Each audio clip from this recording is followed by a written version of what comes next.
Hello dear students, आज अपन बाकी के बचे हुए अकाउंटिंग के बेसिक टर्म्स हैं उनको पूरा करते हैं। और जैसा कि आपको लग रहा होगा कि इसमें अपन काफ़ी डिस्कस कर रहे हैं, काफ़ी वीडियोस में मैंने इसको बताया है।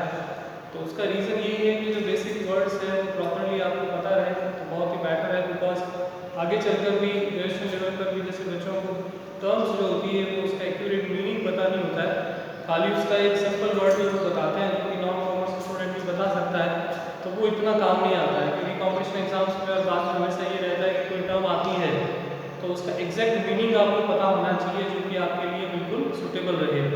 तो सबसे पहले हम यहाँ पर ले रहे हैं जैसे वर्ड है रिसिप्ट। जैसा मैंने बताया जैसे कोई रिसिप्ट का मीनिंग किसी से पूछता है तो इन सिंपल वर्ड को बताएगा कि रिसिप्ट का मतलब होता है प्राप्त होना। लेकिन अकाउंट की भाषा में रिसिप्ट क्या मीनिंग रखता है, इसके अंदर क्या क्या चीज़ों को अपन शामिल करते हैं, उसका पता होना भी अपन को ज़रूरी है।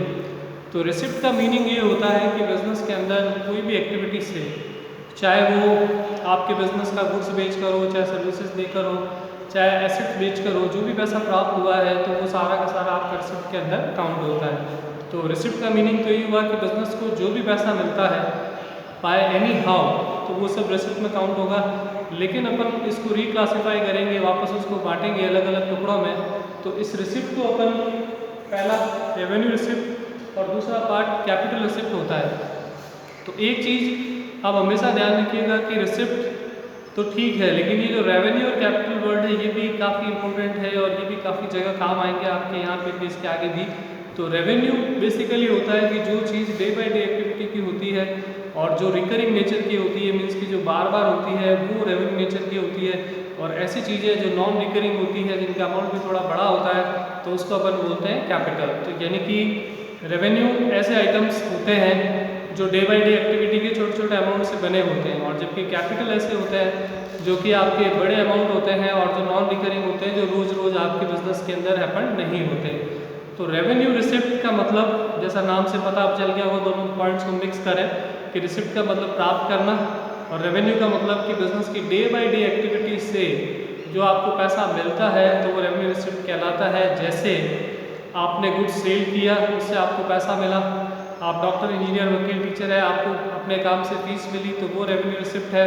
और आप इस तरह से जो पैसा प्राप्त करते हो तो उसको इस कैटेगरी में शामिल करते हैं। दूसरा है कैपिटल रिसिप्ट। जैसा मैंने आपको कहा कि कैपिटल रिसिप्ट का मीनिंग, कैपिटल वर्ड का मीनिंग नॉन करंट और नॉन रिकरिंग आइटम्स आपके इसमें ज़्यादा आते हैं, जैसे कि मशीन को बेचना, बिल्डिंग बेचना, कंपनी द्वारा शेयर बेचना, फर्नीचर बेचना। तो उनको बेचने से जो अपन को पैसा प्राप्त होता है वो आपकी रिसिप्ट जो है वो क्या कहलाती है, कैपिटल।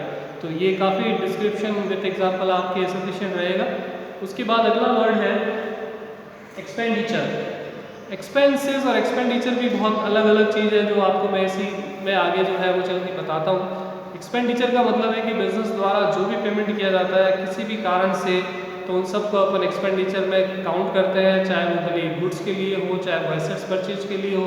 हाँ, जब अपन उसको रिक्लासीफाई करते हैं, बाद में जब हम उनको अलग अलग करते हैं तब जाके आप इसको जो है कैटेगराइज कर पाते हो कि ये कौन सी कैटेगरी के अंदर है, ये किस तरह से है, जैसे अपन ने रेवेन्यू में देखा। तो एक्सपेंडिचर में भी पहला वर्ड अपन ने यहाँ पे लिखा है कैपिटल एक्सपेंसेस। तो अगर आपको ऊपर वाले पॉइंट में समझ में आ गया हो कि कैपिटल का मतलब क्या था तो उसके साथ आप एक्सपेंडिचर जोड़ोगे तो आप उसका मीनिंग आराम से खुद ही लिख पाओगे कि यानी कि ऐसे आइटम जो नॉन रिकरिंग होते हैं, जिनका अमाउंट बड़ा होता है और जो बिजनेस के अंदर कभी कभार होते हैं तो उनको अपन कहते हैं कैपिटल एक्सपेंडिचर। जैसे कि मशीन खरीदना, फर्नीचर खरीदना, बिल्डिंग खरीदना, इन्वेस्टमेंट खरीदना, तो ये सारी चीज़ें आपकी क्या कहलाती है, कैपिटल एक्सपेंडिचर। अगला पॉइंट है रेवेन्यू एक्सपेंडिचर। फिर वही बात जैसे रेवेन्यू इनकम में था कि जो बिज़नेस के डे बाय डे खर्चे होते हैं, बिज़नेस को ऑपरेट करने में, बिज़नेस के ऑपरेशन में जो भी खर्चा होता है वो आपका रेवेन्यू एक्सपेंसेस कहलाता है। रेवेन्यू ऑपरेटिंग एक्टिविटी के साथ पैरेलल चलता है। बिज़नेस को चलाने के लिए, बिज़नेस को ऑपरेट करने के लिए जो खर्चे करते हैं और जो इनकम करते हैं उनका नेचर हमेशा रेवेन्यू होता है। तो अगर पैसा मिलता है उससे तो वो इनकम हो गई, और आप खर्च करते हो तो वो आपके क्या होंगे, रेवेन्यू एक्सपेंसेस हो जाएंगे। तो इस तरीके से रेवेन्यू एक्सपेंडिचर का मतलब है कि बिज़नेस को चलाने के लिए हम जो रूटीन एक्सपेंसेस करते हैं, बिज़नेस में जो डे बाय डे एक्टिविटी का जो खर्चा करते हैं, तो वो सारा एक्सपेंसेस आपका जो है वो कौन सी कैटेगरी के अंदर आता है, वो आता है आपका रेवेन्यू एक्सपेंडिचर के अंदर। देन उसके बाद डेफर्ड रेवेन्यू एक्सपेंडिचर। अगर आपको याद हो तो मैंने फर्स्ट सेकंड वीडियो में ही पूरा इसको डिस्क्राइब किया था, डेफर्ड रेवेन्यू एक्सपेंस। अब आप धीरे धीरे इतना खुद समझ पाएंगे कि वर्ड के पर्टिकुलर अलग अलग पार्ट्स को भी धीरे धीरे अच्छे से समझ पाएंगे कि डेफर्ड का मतलब ये है, रेवेन्यू का मतलब ये है, एक्सपेंसेस का मतलब ये है। रेवेन्यू मतलब day by day expense, revenue expenses, लेकिन डेफर्ड का मतलब होता है, जो मैंने आपको पहले भी कहा था, कि किसी एक्सपेंसेस को अगर अपन एक साथ नहीं पूरा का पूरा जो है बिजनेस के अंदर उसको कंज्यूम कर पाते हैं, उसका सारा एक्सपेंसेस जो है उसका अमाउंट अपन यूज़ कर पाते हैं, तो हम उस एक्सपेंसेस को कई सालों में बांट देते हैं। लाइक मान लीजिए एक सिंपल बात बताऊं, जैसे मान लीजिए आपने कार खरीदी, अगर कार 10 लाख रुपए की है, वो पूरी की पूरी कार का एक्सपेंस अगर आपने अपने बिजनेस के अंदर एक ही साल में लिख दिया, तो उस 10 लाख रुपए के एक्सपेंसेस को जब आप बिजनेस के इनकम के सामने लिखोगे, तो हो सकता है उस साल आपको इनकम की जगह, प्रॉफिट की जगह आपको लॉस ही हो जाए। तो इसीलिए ऐसा नहीं किया जाता है, उस कार के एक्सपेंसेस को छोटे छोटे पार्ट्स में।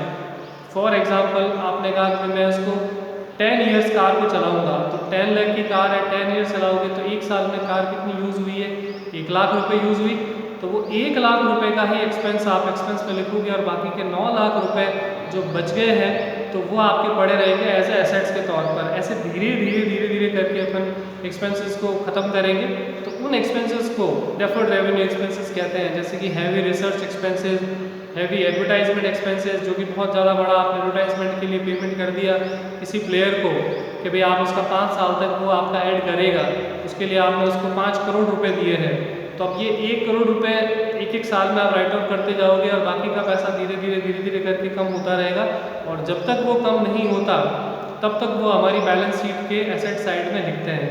आपकी बुक्स के अंदर ये बैलेंस शीट, ट्रेडिंग P&L का जिक्र कई बार करा है, तो मैं आपको एक बार बता दूंगा, क्योंकि सारी की सारी चीज़ें एक साथ पढ़ने से और कन्फ्यूज़न हो जाता है। जबकि बुक्स के अंदर प्रॉब्लम ये रहती है कि वो फर्स्ट लेसन से लेकर लास्ट लेसन तक की सारी थ्योरी एक साथ ही लिख देता है, जबकि वो धीरे धीरे आपको पता चल जाएगी। ये बार बार आपकी बुक में जो एक trading account, profit and loss और बैलेंस शीट का यूज़ होता है, इन तीनों को मिलाकर अपन फाइनल अकाउंट्स बोलते हैं। फाइनल अकाउंट्स का मतलब, जैसे आप लोगों के फाइनल एग्जाम होते हैं, बोर्ड के एग्जाम, उस तरह से बिजनेस भी अपनी सारी पोजीशन को पता लगाने के लिए अपना फाइनल अकाउंट बनाता है। और उस फाइनल अकाउंट के अंदर 3 खाते बनते हैं, 3 अकाउंट बनते हैं, एक तो ट्रेडिंग अकाउंट, एक प्रॉफिट एंड लॉस अकाउंट, और एक बनती है बैलेंस शीट। ट्रेडिंग अकाउंट के अंदर बिजनेस केवल गुड्स परचेज और सेल करने के बीच के जो एक्सपेंसेस और इनकम है उससे डिफरेंस करता है।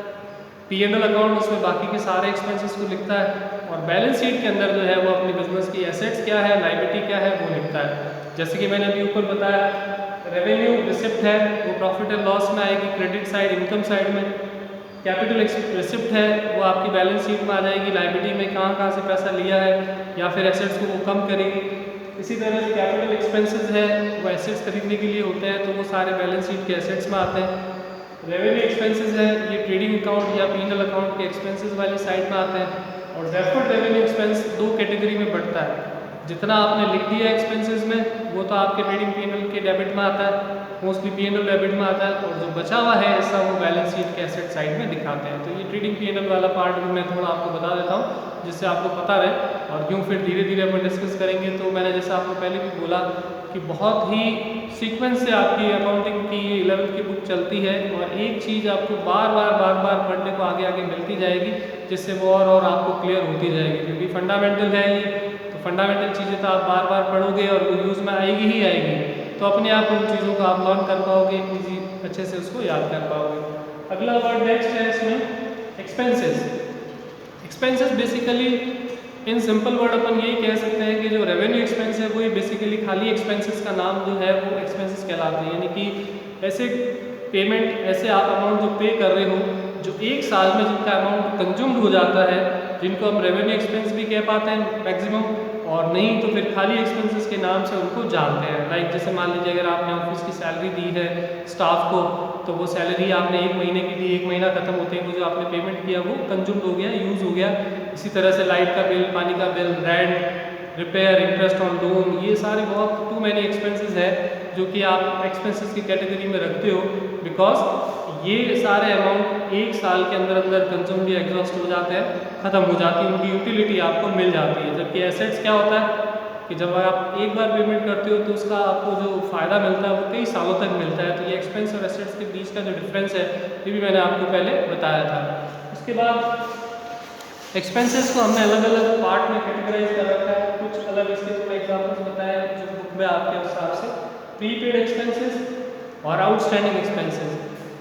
एक्सपेंसेस में ऐसा रहता है कि कई बार तो हम ऐसा होता है कि पेमेंट पहले कर देते हैं और कई बार ऐसा होता है कि पेमेंट ड्यू हो जाता है लेकिन हम करते नहीं। जैसे आप लोगों ने अगर सुना हो कि अगर मैं मोबाइल के थ्रू आपको एक एग्जांपल बताऊं तो आप आराम से इसको जल्दी से याद रख पाएंगे।